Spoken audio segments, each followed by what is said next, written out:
네, 반갑습니다.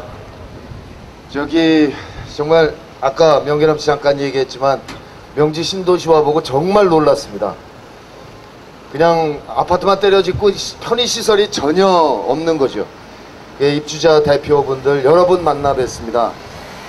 어린이집 없다, 초등학교 부족하다, 중학교 없다, 도서관 없다, 버스 노선 부족하다, 여기 그 소각장 문제 심각하다, 많은 얘기 들었습니다. 또 퀸덤 아파트 입주 문제,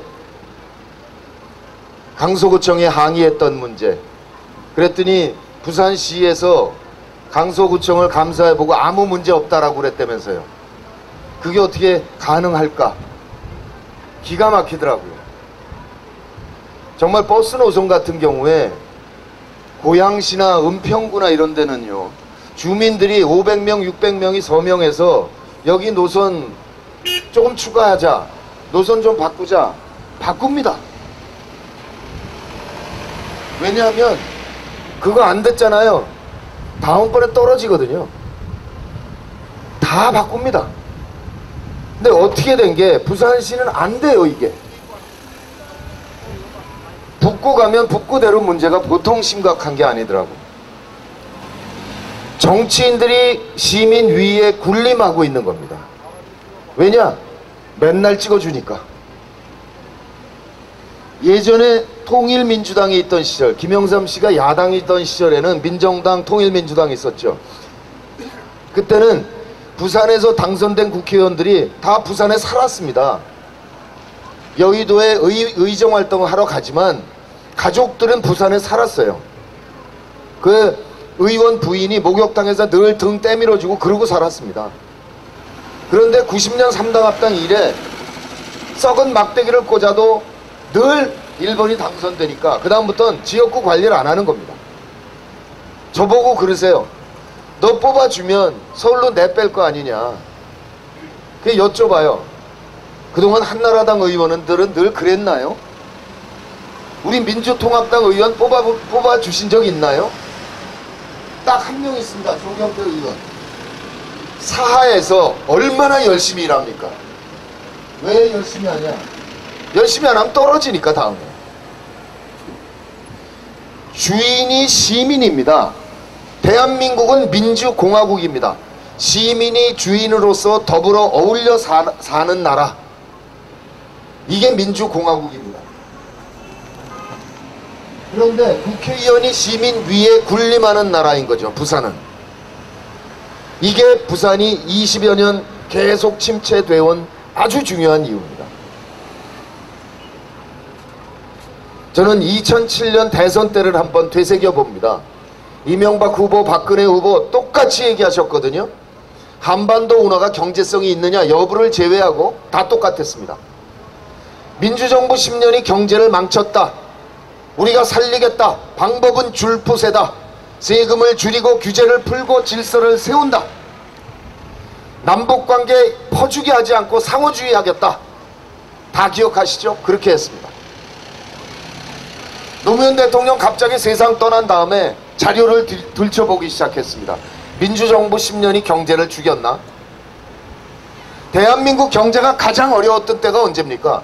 97년에 한나라당이 집권하고 있을 때 외환 위기를 불러서 우리가 IMF의 식민지가 됐던 때입니다. 이자율이 30%씩 갔었죠. 우리 국민 모두 장롱 속에 금을 꺼내다가 그 위기를 넘겼습니다. 97년에 7,500불로 떨어졌던 개인당 국민소득이 2002년에 12,000불로, 2007년에 22,000불로 올랐습니다. 3배 올랐습니다. 10,000불에서 20,000불 가는데 대한민국 7년 걸렸습니다. 미국이 10년, 독일이 13년 걸렸습니다. 우리보다 빠른 나라는 일본이 6년 걸렸습니다. 참여정부 5년 동안 경제성장률 4.3%였습니다. OECD 회원국 중에서 도시국가, 신흥공업국가를 제외하고 대한민국이 제일 높았습니다. 그런데 경제를 죽였대요. 그래서 이명박 한나라당 정부 한 건 뭐죠? 국가 부채 120조라고 발표하고 있습니다. 현 정부가. 그런데 김광수 연구소가 발표한 자료는 국가와 공기업 부채 3년 동안 450조 늘어났습니다. IMF 때 공적 자금 만든 게 160조입니다. 그거 민주정부 10년 동안 9년 걸렸어요. 그거 갚는데 1년에 이자가 7조씩 나가는데 미칠라 그러더라고. 이해찬 총리가. 7조면 복지를 어마어마하게 할 수 있는데 그걸 못하는 거예요. 돈을. 그래서 참여정부 5년 차에 겨우 복지를 확대하기 시작했습니다. 돈이 없어서. 그랬는데 불과 3년 사이에 450조를 늘린 거예요. 저는 솔직히 지금 새누리당도 민주통합당도 복지를 확대하겠다 말씀 공약을 하고 있는데 불안합니다. 솔직한 얘기로. 돈이 없어요. 우리나라에. 이 빚을 어떻게 할 건데요? 그러니까 정말 노력을 많이 해야 되겠죠.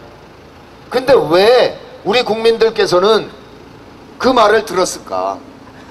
왜 민주정부 10년이 경제를 죽였다는 말을 들으셨을까? 삶이 어려웠기 때문이죠. 정말 어려웠습니다. 제가 그래서 참여정부가 잘했다고 다 잘했다고 주장하는 거 아닙니다. 잘못한 거 있습니다. 뭐냐면 노동 문제를 제대로 못했습니다.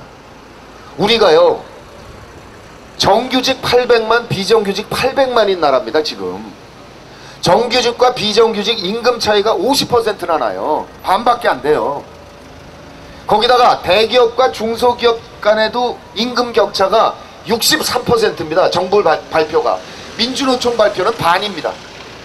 그런데 부산에는 한나라당이 집권하고 있을 때 대기업들 싸그리 다 붕괴했죠. 중소기업밖에 없습니다. 지금 삼성 르노자동차 빼고. 그러면 부산 시민들은 지금 서울에 대기업 다니는 직원들에 비해서 수입이 반밖에 안 돼요. 대기업 없어요. 이명박은 대기업 프렌들리를 하고 있어요. 대기업은 세금 깎아줘요. 어떻게 해요? 부산 경제가 어떻게 좋아지겠습니까?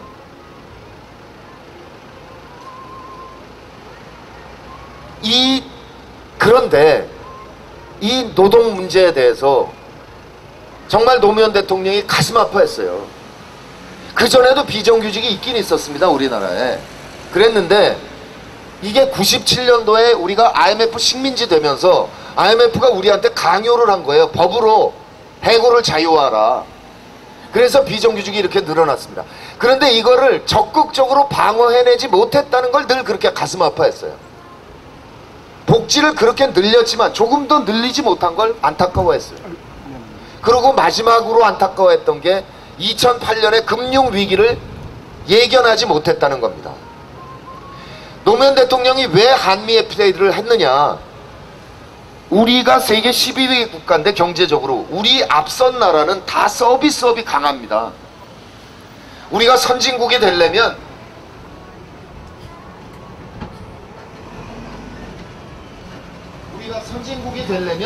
서비스업이 확대돼야 된다. 금융산업을 확대해야 된다. 우리가 금융 메카가 되자. 이렇게 해서 한미 FTA를 했어요. 근데 2008년에 금융위기 월스트리트이 붕괴하면서 이게 신기루라는 게 드러난 겁니다. 한미 FTA는 전면 재검토를 했어야 됩니다. 그때.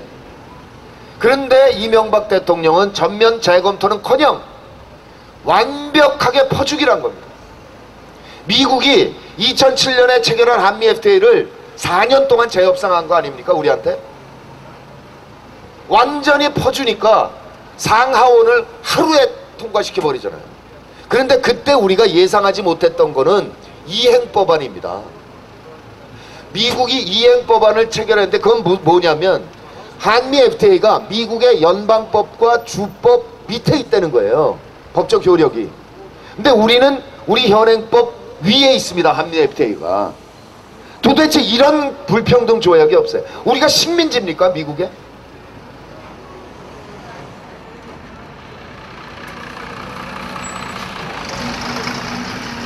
정말 이명박 정부가 할 일은 뭐였냐. 비정규직을 정규직화하고 대기업과 중소기업의 간격을 좁혀갔어야 돼요. 90조를 세금을 대기업 감세해주고 그러면 그 사람들이 돈이 생기니까 투자해서 일자리가 생길 것이다. 이게 소위 낙수효과 아닙니까? 이거는 97년으로 끝난 이론입니다. 안 됩니다. 그 다음부터는. 이제는 서민들도 더불어 살 수 있게, 서민들이 수입이 늘어나게 해서 소비가 늘어나야 경제가 발전합니다. 완전히 거꾸로 한 거 아닙니까 이게 지금?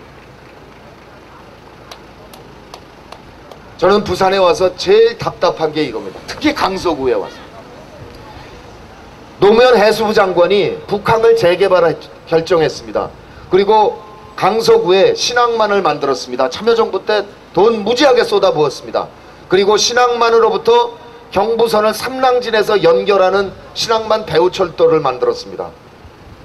그거 왜 한 거냐면요, 남북의 철도를 연결할 때를 대비해서 미리 준비한 겁니다. 남북의 철도가 연결되면 부산은 항구 세계 5위죠. 천혜의 항구입니다. 우린 준설이 필요 없지 않습니까? 상해는 준설을 해야 돼요. 항구를 쓰려면. 천혜 항구 있죠. 철도 연결됩니다. 항구 있습니다. 육해공 3박자가 맞아떨어지는 동북아시아의 물류 중심 도시가 되는 겁니다. 그러면 이 물류를 이용하겠다는 외국 기업체들이, 또 한국 기업체들이 강서로, 부산으로 공장을 이전해 올 겁니다.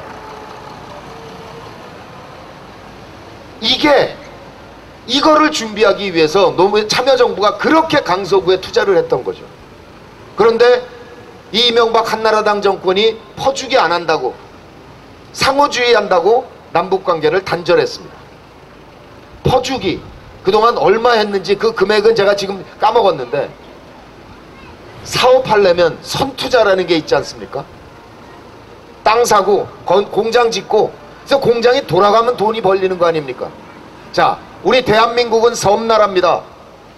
부산은 조그만 섬나라의 맨 남쪽 끝에 있는 조그만 항구일 뿐입니다. 지금은.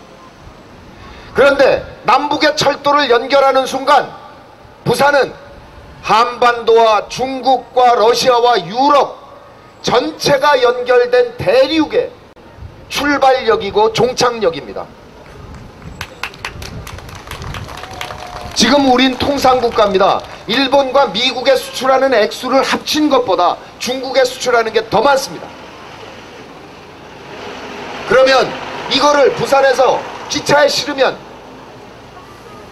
하루가 안 걸려서 도착하는데, 컨테이너로 트럭으로 가도 10시간이면 들어가는데 왜 미쳤다고 배로 날릅니까? 그거를? 우리 국가 경쟁력이 얼마나 높아지겠습니까?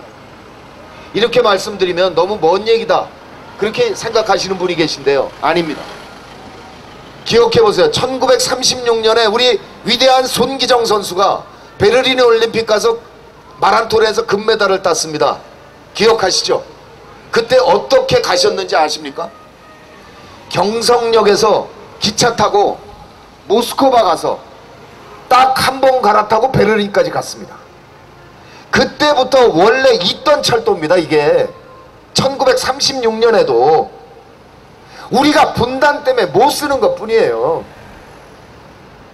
2007년에 노무현 대통령이 제2차 정상회담 하면서 북한하고 다 합의해놨습니다. 철도 연결하기로, 도로 놓기로. 북한에 7,000조 원어치 지하자원이 깔려있는데 그거 공동 개발하기로 다 합의해놨습니다. 그냥 하면 되는 거였습니다. 안 했습니다.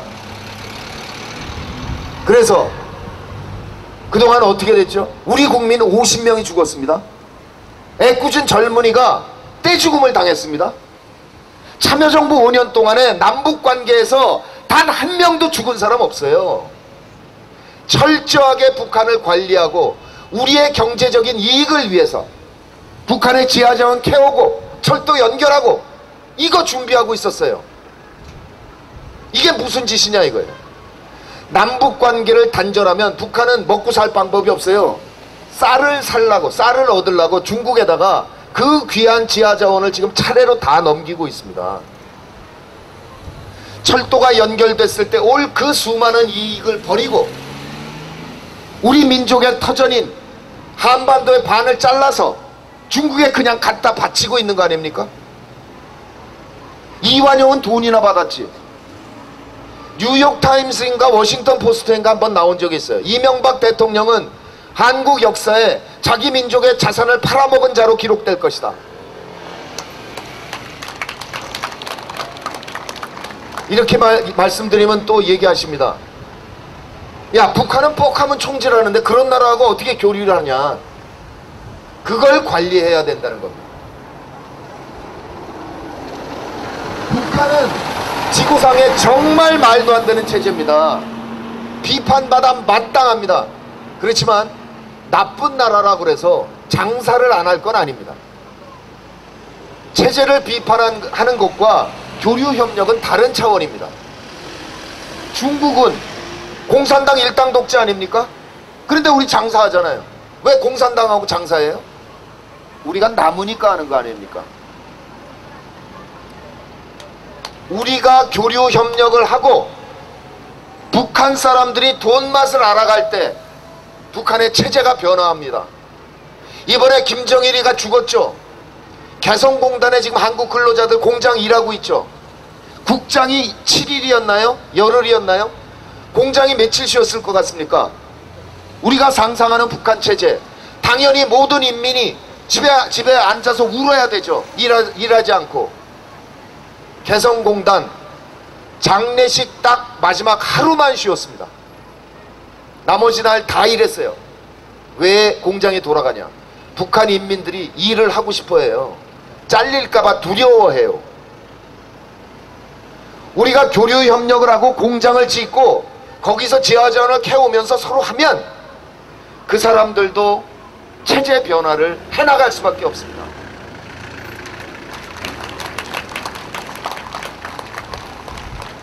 자,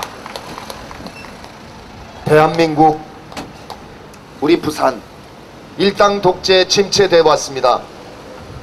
이 부산을 발전시킬 수 있는 방법, 남북철도를 연결해서 육해공 물류 중심 도시가 되면서 그 물류를 이용한 산업단지가 이루어지는 것, 이것이 부산 발전 전략의 기초입니다.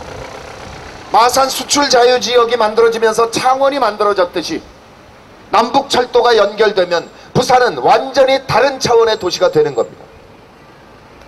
이 선택을 4월 11일 부산 시민 여러분들이 해주시는 겁니다. 새누리당은, 박근혜 대표는 전혀 남북관계를 개선할 의지도 능력도 없습니다. 남북관계를 국내 정치에 활용할 뿐입니다. 종북 좌파요? 우리 집안 만주에서 살다가 공산 세력의 탄압을 견디다 못해 피난 온 가족입니다. 아까 명계남 씨가 얘기했죠.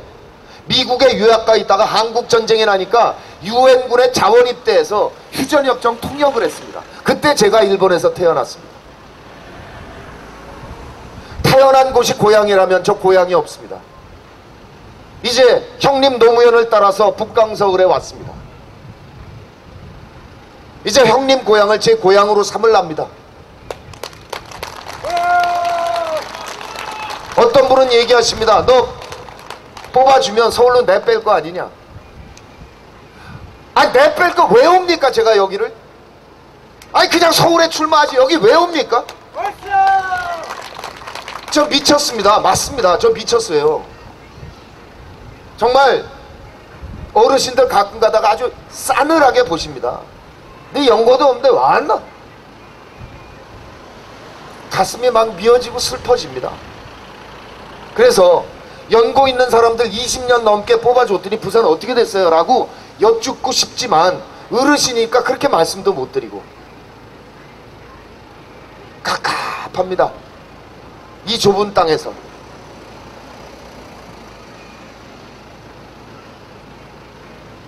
저 정말 당선되고 싶습니다.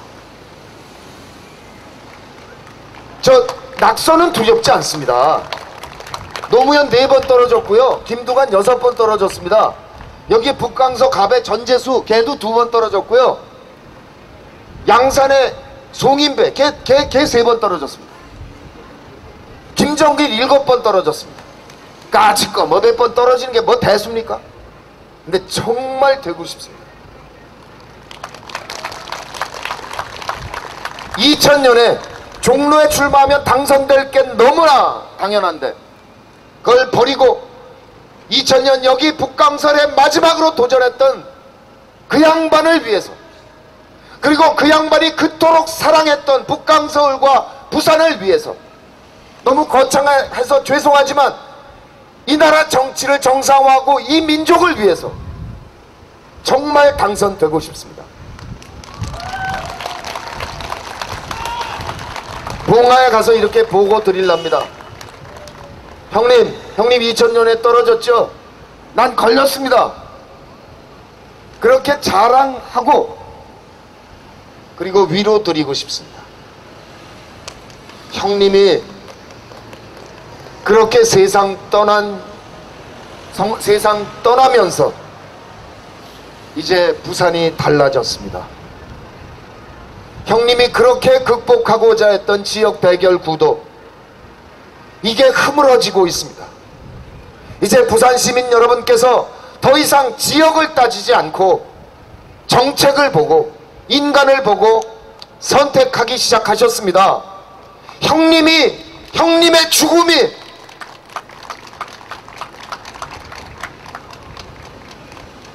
허망하지 않았습니다. 형님 거기 누워 계셔서 이 일을 해내고 계십니다. 이렇게 말씀드리고 봉화 막걸리 한잔하고 마음껏 울겠습니다. 부산의 운명이 바뀌었다. 부산이 대한민국의 운명을 바꿨다. 이렇게 같이 축배를 들었으면 좋겠습니다. 고맙습니다. 그저 열심히 하겠습니다. 제 간절한 마음을 제발 받아주십시오. 고맙습니다.